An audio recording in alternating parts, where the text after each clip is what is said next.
Je veux ici une dernière fois confesser la foi en l'homme et la foi en Dieu qui ont soulevé toute ma vie. Sœur Emmanuelle, elle est libre, aventureuse et habitée par une force surnaturelle. Quand je serai grande, je partirai en Afrique parler de Jésus, pour que les hommes s'aiment et soient heureux. Ce récit a des moments très opposés entre son enfance bouleversée par la mort du père. Je ressentais le vide de son absence comme un trou dans mon cœur. Et puis ensuite cette vocation qui venait tout difficilement parce que elle avait des aspirations de femme quand même, qui cherchait un amour. Il me faut un homme. Et où vous rendez-vous comme ça, mademoiselle? Au couvent, monsieur.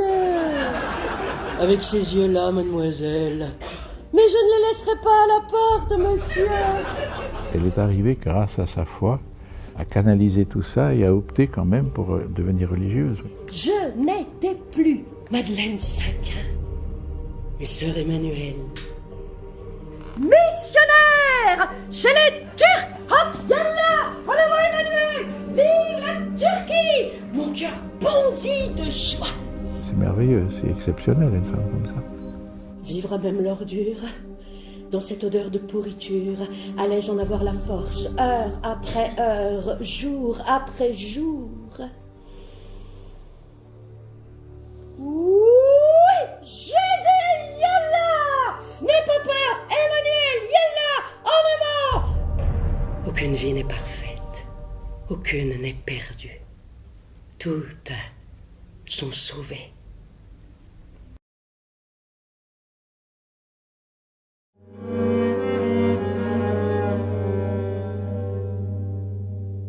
Je veux te connaître, toi qui me connais. Te connaître, comme je me suis connu.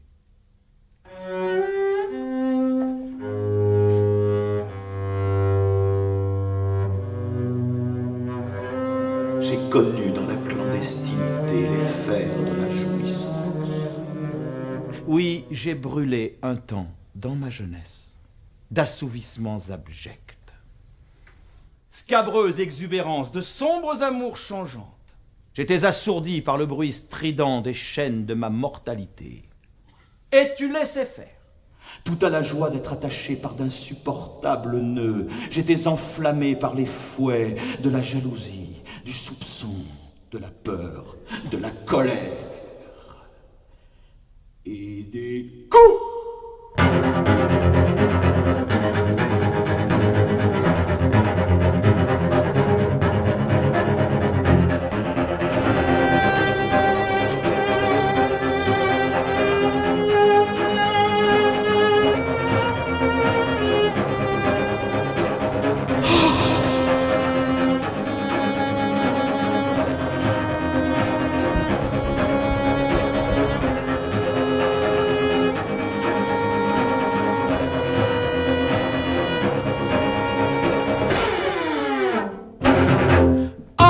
Ma mère. Elle m'a accompagné jusqu'à la mer. J'ai dû ruser avec elle quand elle s'est accrochée à moi pour me supplier de rester, ou pire, de l'emmener. J'étais captivé par le théâtre. Oh, oh, oh, oh, oh, oh, oh, oh. L'éloquence, je l'ai surtout apprise dans les livres. Bien plus qu'au contact des acteurs. Et parmi tous ces livres, j'ai eu la chance de m'intéresser à l'un des ouvrages d'un certain Cicéron. Le discours philosophique des anciens me passionnait, m'excitait, m'incendiait. Alors, comment dirais-je, naturellement, j'ai décidé de m'intéresser aux Écritures saintes.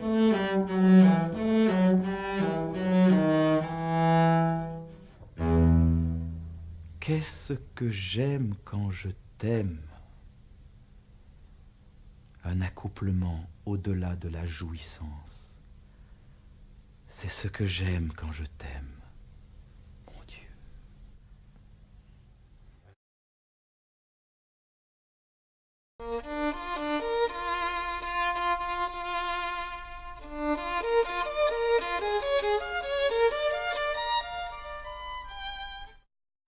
Il était une fois Madeleine Delbrel. C'est un spectacle que je joue depuis une quinzaine d'années et je crois que je pourrais le jouer toute ma vie.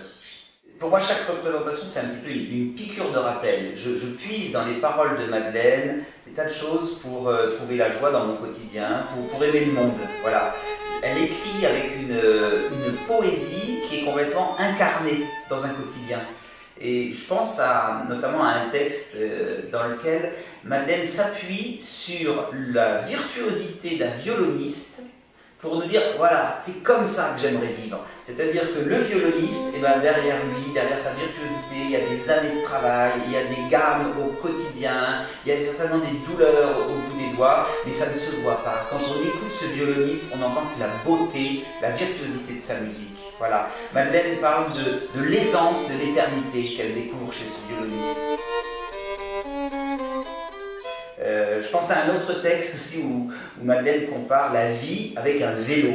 Un vélo, ça évoque une notion de déséquilibre. Le vélo, il est fait pour avancer, pour rouler, pour être dans un élan, dans un mouvement. Voilà, notre vie, c'est ça. On avance vraiment, on a besoin de ce déséquilibre, mais on a besoin d'être dans un élan pour vivre, pour avancer. Un autre texte dans lequel Madeleine se plaint de ne pas toujours trouver le temps d'intérioriser, de prier, de méditer, d'être dans l'action en permanence. Et Madeleine vient nous dire, oh là là, mais c'est quoi cette histoire de j'ai pas le temps, j'ai pas le temps? On en a du temps. Toutes ces fois où on attend un bus, un tram, un métro, un covoiturage pour parler quotidiennement, on zappe. D'un programme à l'autre, on tripote notre téléphone. Est-ce que ce ne sont pas précisément des moments d'intériorité à côté desquels on passe?